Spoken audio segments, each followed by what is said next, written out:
ইরানের নতুন প্রেসিডেন্ট নির্বাচিত হয়েছেন সংস্কারপন্থী মাসুদ পেজেশকিয়ান। দ্বিতীয় দফায় অনুষ্ঠিত ভোটে কট্টরপন্থী সাইদ জালিলিকে হারিয়েছেন তিনি। শনিবার দেশটির গণমাধ্যম এমন তথ্য জানিয়েছে। দেশটির স্বরাষ্ট্র মন্ত্রণালয় বলছে ৩ কোটির বেশি ভোট গণনা হয়েছে। এর মধ্যে মাসুদ পেজেশকিয়ান পেয়েছেন ১,৬০,০০,০০০-এর বেশি ভোট, আর সাইদ জালিলি পেয়েছেন ১,৩০,০০,০০০-এর বেশি ভোট। ২০২৫ সালের জুনেই ইরানের প্রেসিডেন্ট নির্বাচন হওয়ার কথা ছিল, কিন্তু ১৯ মে ইরানের প্রেসিডেন্ট ইব্রাহিম রাইসি হেলিকপ্টার বিধ্বস্ত হয়ে নিহত হলে প্রেসিডেন্ট পদটি শূন্য হয়ে পড়ে।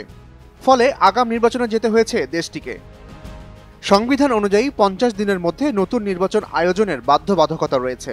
২৮ জুন ইরানের প্রথম দফার নির্বাচনে কোনো প্রার্থী ৫০% বেশি ভোট না পাওয়ায় নিয়ম অনুযায়ী ৫ জুলাই দ্বিতীয় দফায় ভোট হয়।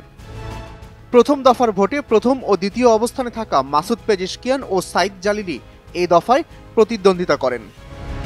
ইরানের স্বরাষ্ট্র মন্ত্রণালয়ের বরাতে বার্তা সংস্থা রয়টার্স জানিয়েছে, দ্বিতীয় দফায় ৪৯.৮% ভোটার উপস্থিতি ছিল।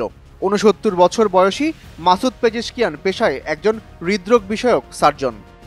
ইরানের পার্লামেন্টে ২০০৮ সাল থেকে উত্তর পশ্চিমাঞ্চলীয় তাবরিজ শহরের হয়ে প্রতিনিধিত্ব করছেন তিনি। ইরানের প্রধান সংস্কারপন্থী জোট তাকে সমর্থন দিয়েছে।